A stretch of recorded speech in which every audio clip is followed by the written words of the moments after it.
Hi, my name is Jim Ryan, and I'm the new instructional designer here at EWU. My job here is to take a look at the programs, courses, and people from a different point of view, to see how all these Lego pieces fit, and to imagine how I can help put them together differently to make something new and amazing. Welcome to the Play to Learn podcast. Today, I'm meeting with Chris Cain, an assistant professor in computer science located on the Catalyst campus of EWU in downtown Spokane. I was referred to Chris by one of his former students because he is passionate about and even wrote his thesis on the topic of gamification in the learning environment. So, sit back, relax, and enjoy.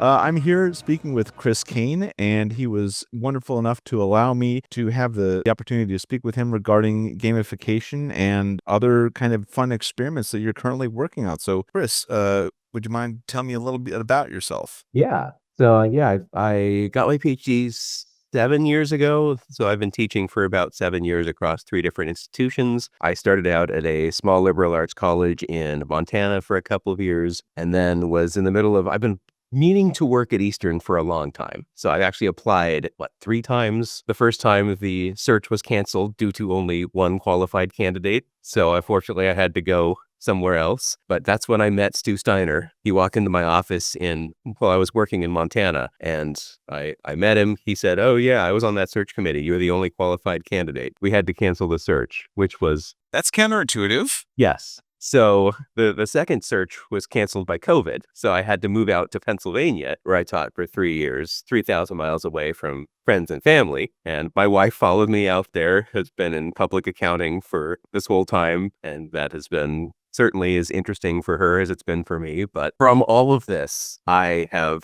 found that I get to know a lot of different students and a lot of different students' motivations for why they're in college, what they're doing, what they want to get out of it, but also their struggles, what keeps them from doing the best that they could do. And given that my PhD research was in gamification, it has always been on my radar to try to do what I can to create an environment that is best that it can be for as many different kinds of learners that we have in our classroom. So my research divulges a little bit from the stereotypical gamification research, and that leads to some interesting...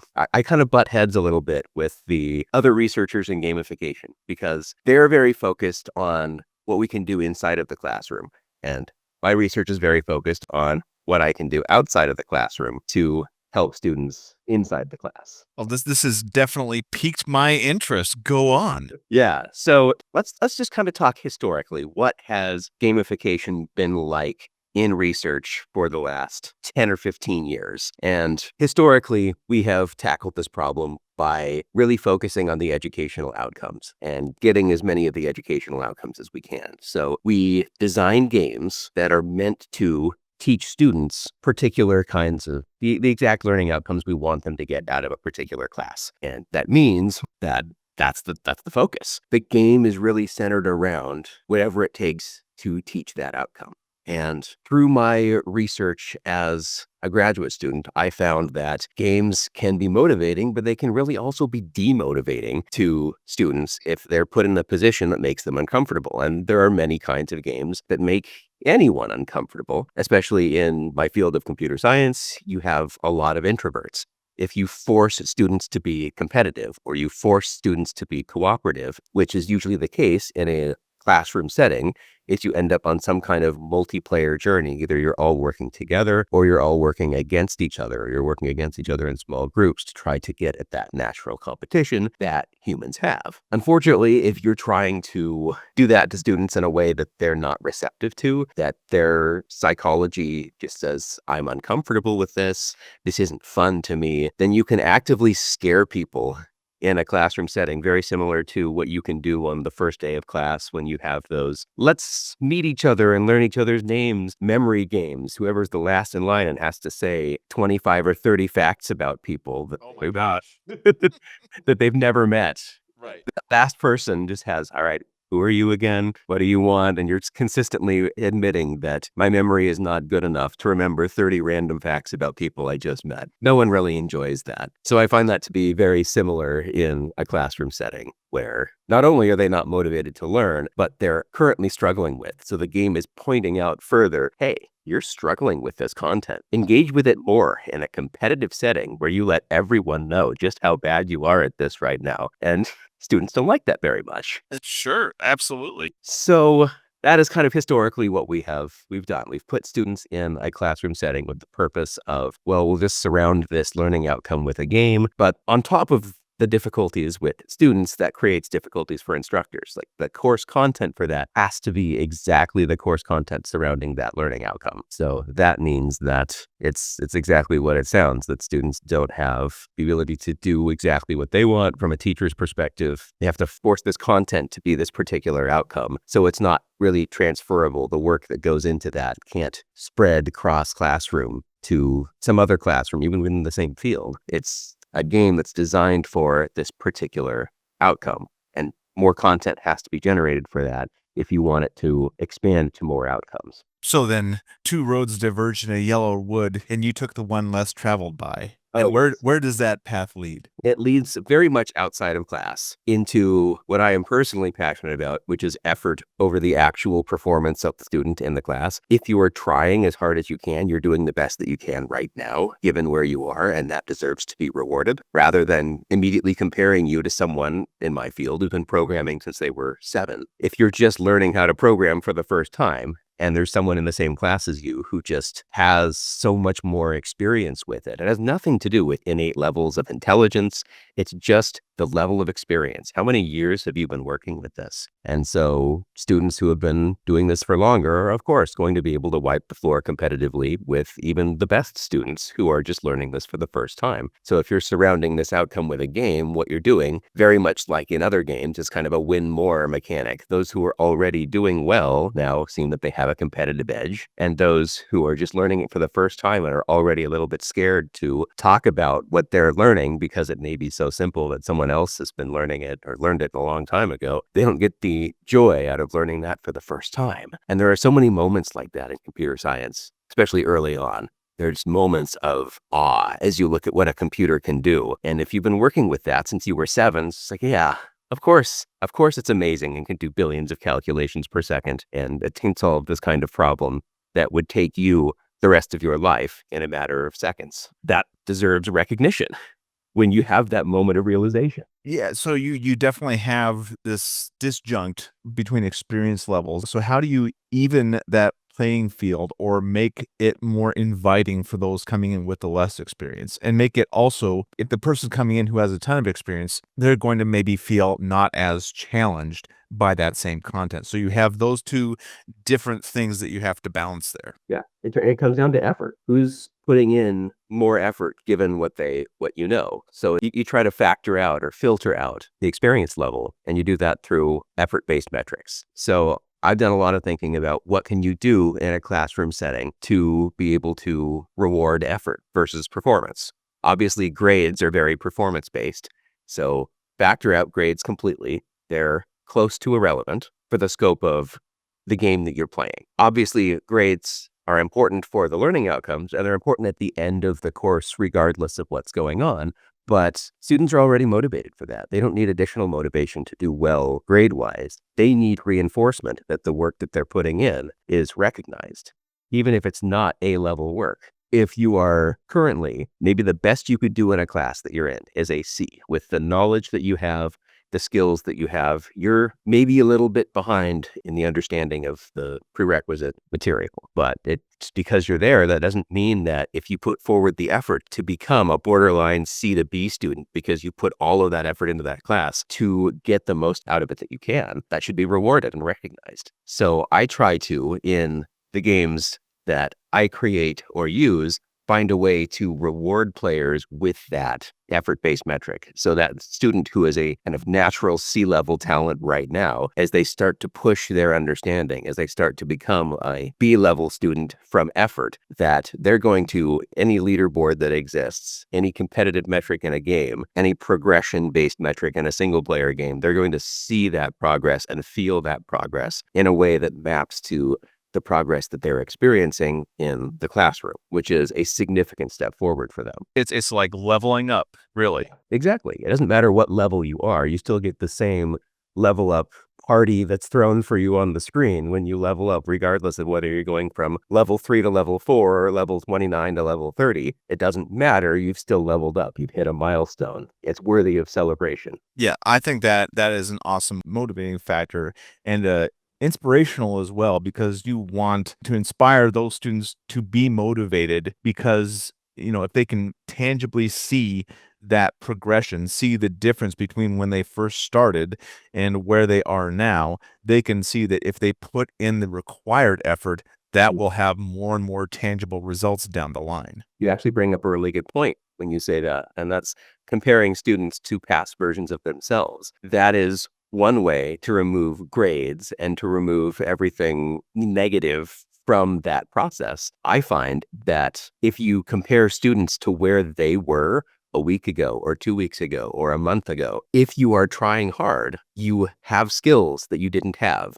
You've learned things that you didn't know. And so you are always capable of beating wherever it is that you were the last time that you took a particular evaluation. So I find that to be the most rewarding version of competition, is a student pitted against a past version of themselves. Yeah, totally agreed. I'm more on the instructional design side, and I'm trying to push into gamification more. I've seen some things, but also I have a lot of ideas of my own. And one of the things that I think can get a lot of traction is wrapping the course in a storyline arc where the students get to participate as characters in that story, and dependent on their performance or their effort that they put in, that can help them through the course. And, because they'd be applying what they're learning to different challenges throughout the course, but they can also affect the outcome at the very end. Yeah, absolutely. I think narrative can be an extremely motivating part of a game, or even be a game in and of itself if it's a choose your own adventure visual novel style of game. And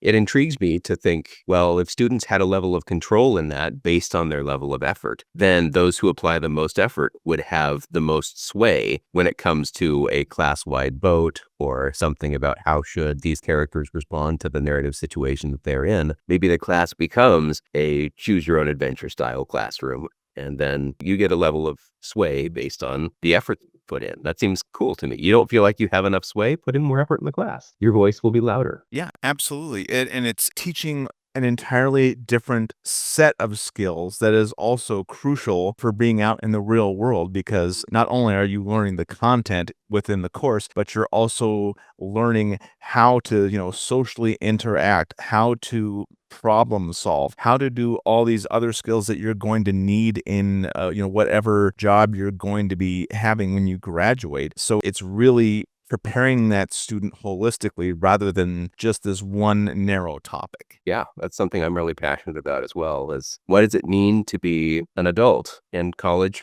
it prepares students in a number of ways to be an adult. But one of those, I would think, is the ability to be an informed voter. I don't care if a student disagrees with me on anything that they would want to go out and vote on, but it's very important that they have reasons that are capable of the critical thinking and analysis to be able to arrive at a conclusion, be able to go out and do the research, be able to think from more than just their own individual perspective, from the perspective of who does this affect and how, thinking from a global perspective or even just a community perspective. There are more variables in play than just how this individually affects me. And you start to see things like that when you can emulate that in the classroom. Yeah, I love it when students really have to, I don't want to say they're forced to think outside the box, but they understand the context for why they're learning something and how to apply it.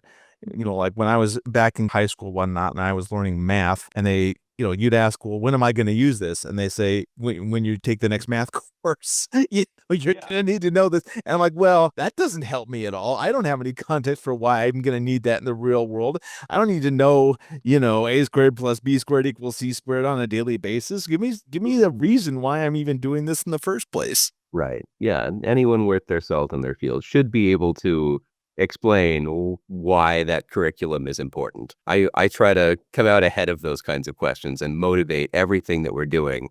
That's the very first slide that I show in any slide deck, is a motivation of, all right, why are we learning about what we're learning? So posing questions without answers, something where students go, oh, I didn't even know that was a real question, or I didn't know that I wanted to know the answer to that until you just asked me, but now I am curious. If you set the tone of something that, well, I really want to learn this now just because I want to be able to answer these questions or see where this goes, that piques that curiosity, when lecture is such a terrible way to teach in the first place, but you can at least get their curiosity up to want to pay attention to you from the get-go. So what are some of these games that you have designed for your courses? Yeah, I shoot big. I don't design small things. I get ideas in my head and then I want to make them a reality. So this is still at a theoretical. It's only been tested in small pieces, but here's the grand idea. Everything that is done outside of class, with the idea that students, kind of like that motivation slide, they get the motivation slide in the game that they're playing. They reach a wall where they would like some additional progression, or they're actually just outright not able to continue playing until they're able to buy time or buy microtransactions with an effort-based currency that they accrue through turning in assignments on time, through attending class, through seeing some kind of code that is hidden on one of the slides throughout the day, whether that's showing positive grade trends. It doesn't matter what their baseline is for that, but showing that they are improving. It can be anything else, from the number of times that they visited office hours, the number of times that they participated in class. Any number of effort-based metrics that show that they are engaged can help you to be able to make a decision from the instructor's perspective, or to write a script to collect data on your class, whether that's just analyzing the class's recording and picking out which voices were answering which questions. You could try to do that, but you find some way to get effort-based metrics. What I designed was an incremental RPG that is meant to be a way to compare students, because not everybody loves an incremental RPG, but an incremental RPG is a great way to be able to compare people with each other, be able to say, how much progress do you have? Well, it's an easy genre to collect progress metrics. But do all students really want to play that incremental? No. So what you do is you design a bunch of mini games that are attached to that incremental that target very particular player types. So part of my research was in player typology. I worked with a research group at the University of Waterloo that is known for this. They have an entire research group that focuses on player typology. So they've come out with BrainHex, with Hexad. Those are two different modern player types that are based on psychological research. So they started with Bartle's player types and evolved into looking into things like, going back in my memory far enough now, just psychology types. How does your actual human personality link to the types of games that you would like to play? Gotcha. Absolutely. Turns out not as much as you would think. When you are free to explore a world without consequence, then people divulge a little bit from what am I like in a person-to-person interaction with a real human versus pixels on a screen. I am personally a lot more violent toward pixels than I am toward humans. I think that's true for a lot of game players. My ethics go a little bit out the window when I'm playing a video game with something that is not real, and you would never catch me being remotely aggressive or violent toward a real human. But you put me in a video game world, and that becomes a place where I can let all that out. And it's healthy. It's a healthy thing to do, honestly. Yeah. So we moved past that to now really looking at designing our own player metrics to be able to say, all right, why is it that you like what you like? And we've come up with a number of categories that allow us to say things like, do you like exploration? Do you like the feeling of thrill or racing or falling while you are playing games? Do you like strategy? Do you like solving puzzles? Do you like achievements, be they game-related achievements where the game tells you what to do, or player-related achievements where you creatively come up with, it would be really cool if I could fill in that blank and then go do that within the game setting. So lots of different ways of analyzing player types. So I tried to make a mini game that targeted each one of those player types. And then you set students free in a way that says, with the effort-based currency that you have, you can now go play any one of these mini games. You can choose, you can mix and match, you can do whatever you want, but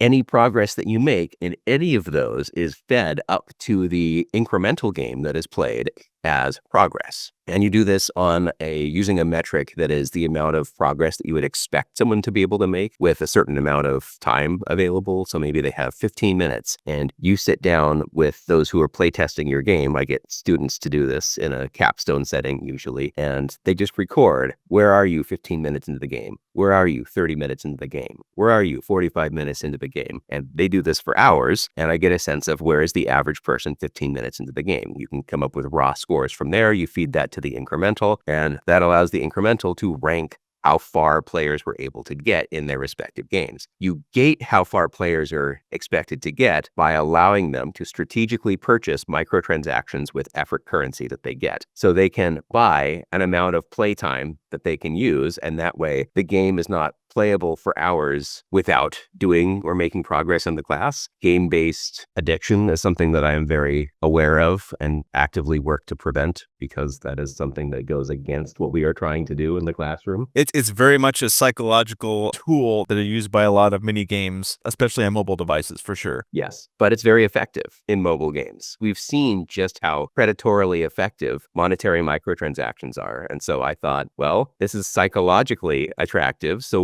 why not remove money? It's not a problem if it's not related to money. Now, if it's spending effort, then everyone is on an equal playing field, and only progress in the classroom allows for progress in the game. So it's gated behind the actual effort that's being applied in class. So it can't create an addiction problem if you just can't play without applying yourself to the class. Really ingenious idea. I have to really applaud you, because that clearly took some effort on your part to figure out, I guess, the tokenomics, what you could call it. Yeah. But it also allows you to do a lot with that you can't do with the base idea that's been researched over the last 10 or 15 years, which is that now effort is something that can be applied across disciplines, across classrooms, even within the same field. So now you get the ability to continue whatever game you were playing in one class in the next class that you are in. If it's a single player or player versus environment type of game, then it doesn't matter where people in the rest of the class are in that. You can continue the same quest that you were on in your data structures class, and then continue that in your Unix class, and continue that in some history class that you are taking for a general education requirement. And it doesn't depend on who else is in the class, your own progress level. You can just continue to engage with it, and then it works across different classes. And effort that you apply to your history class is equivalent to effort that you would apply in your data structures class or whatever else that you happen to be taking. And now you've transferred from a micro economy type of structure to a macro economy structure, essentially. And you could even have that. You could have players buying and selling goods to each other within these games, that someone who's been doing this for longer sets the market for someone who is just doing this for the first time. And you get into a whole market economic situation where there is trade within this game world, where all of the player characters in this game world are your students. And so the economics department might want to take notice of this. I was an econ minor, so the emphasis coming from that was certainly based on my views of how economics was doing everything wrong. They're in a pure economics world, but hey, games are pure economic worlds, so their theory applies here. So it works really well. Absolutely. And if you're going to be using that kind of model, the rewards can go far beyond just things that happen in game. Yeah, absolutely. I've worked with rewards that are things like you get a base number of points for submitting the assignment before the deadline, but it's scalable based on how far in advance you submitted. So based procrastination, you start to scale the reward as they submit it earlier and earlier. But of course, you stop about a day before it's due. You don't want them to rush the assignment and just submit something because it gets them more microtransaction. There also has to be something according to the quality of the submission compared to their own quality of submission from their past submissions. But is that a reverse Dutch auction model? I can't remember the correct title for it, but that sounds like it. it's close. Yeah. So you're motivated to submit as early as you feasibly or reasonably can, because it will be more valuable to you if you care about the game. But now we've structured the game in a way that individually it's motivating to each student, because they each have at least one game that they can go play that makes progress in the incremental. And they can opt in and out of a leaderboard that is displayed from the incremental based on whether they want to be a part of that system or not. If they are competitive nature, they can turn it on. When you turn it on, you see your own placement relative to everyone else's placement, and everyone else can see your placement. You turn it off, you cannot see anyone else's placement, they cannot see your placement. So these mini games, are they directly related to the course content, or are they separate entirely? So they're just specifically games that require the progression. Yes. So I completely removed the class learning outcomes from the game. All that remains is a motivating tie between the game and effort in the class. So if someone wants to make progress, you can make more progress in this game by being more engaged in class. And by being more engaged in class, you are rewarded with more progress in the game. But now if you're struggling with a difficult course, linear algebra, let's say, you're really struggling with linear algebra, and you don't want to be consistently reminded that you're struggling with linear algebra, the game is not going to remind you that you are struggling with linear algebra. The game is a fun place to go hide from linear algebra, but the amount of hiding that you can do from it is based on how well you engaged with it. So it becomes motivating in that you can't hide for long, and you can't hide optimally unless you are doing your best at linear algebra. So it kind of becomes once the game says you're out of tokens or you're out of time, please go do something related to linear algebra and come back when you have, then there's a redirection from your escape back to the struggle. And that way people can get rewarded for that. They can take a break from it, but they do have to come back to those learning outcomes eventually. I have to comment and say that this is magnificently designed for anybody who has ADHD. It may be obvious that I have ADHD from having designed it, but... And yes, I think we're both on the same wavelength there, but it's also going to create a really interesting metric because, like you said, it creates a leaderboard, at least within the school or your program. But if it's adopted throughout a school, then that leaderboard grows to, whoever is within that university. And if it gets adopted by other universities, now you're going to have all these students who are trying to get into these different universities and try and get to the top of those leaderboards within those universities. Yeah, Caddis was one of my main, I don't know if you're familiar with Caddis, but it's a site that is a repository of past programming competition problems from ACM and ICPC, but it's modeled very much like this. You create an account and you start solving problems, and there are individual leaderboards for institutions, for states, for countries, for the world. So there are accessible leaderboards no matter where you are, basically. Yeah, this level of gamification and how it scales from the micro to the world, I mean, that is insane. It's the power of computers. It's just like I talked about the intro class student being wowed by the power of a computer. This is my attempt to try to create something where one can be wowed by just how a computer gatekeeps the world, basically. If you can do something well like this, then you can access the world. You can get the world to come together with the purpose of learning. Yeah, and I think it's easy to see if you're in a comp sci program. I'd really love to see this adopted to non-computer centric topics, like say English or art or language courses, for example. And the reason why is because, like I said, it's easy to demonstrate for comp sci. It's not so easy for maybe those in other fields to see how it can apply within their own topic du jour. So I would definitely love to see it applied to one of those that could be used as an example, because I think once people see it in action outside of the norm, that puts those Lego pieces together and makes that thread connection in their minds. Yeah, I think that would be extremely cool. And I think that's one of the benefits of the design is that it's very easy to move between disciplines or between classes, and students can continue their own progress between their disciplines. And that also starts to strip away this concept of boundaries between disciplines, because life is interdisciplinary, right? You don't just major in one thing and that's the end of the world. You need skills from across the board in order to be the best that you can in your field. Computer scientists, at least the students, would disagree that you need writing, that you need everything else they don't like to do. But those are important skills within computer science, let alone within any other discipline. So why not? It's going to feel very different to go from taking a computer science class 1 hour to taking a history class the next hour, or taking a language class the next hour. But you can imagine a game where you're making progress between those two classes. It starts to feel like the walls between those departments or between those studies are coming down. It's really just a search for knowledge and understanding. Yeah, and I think I'll wind down the podcast portion here, because I think that's a great note to end on, in that what we're eventually trying to do is, again, break down those silos and make people understand, both instructors and students, that nothing is as linear as they really think it is when it comes to learning or life. Yeah, that's very true.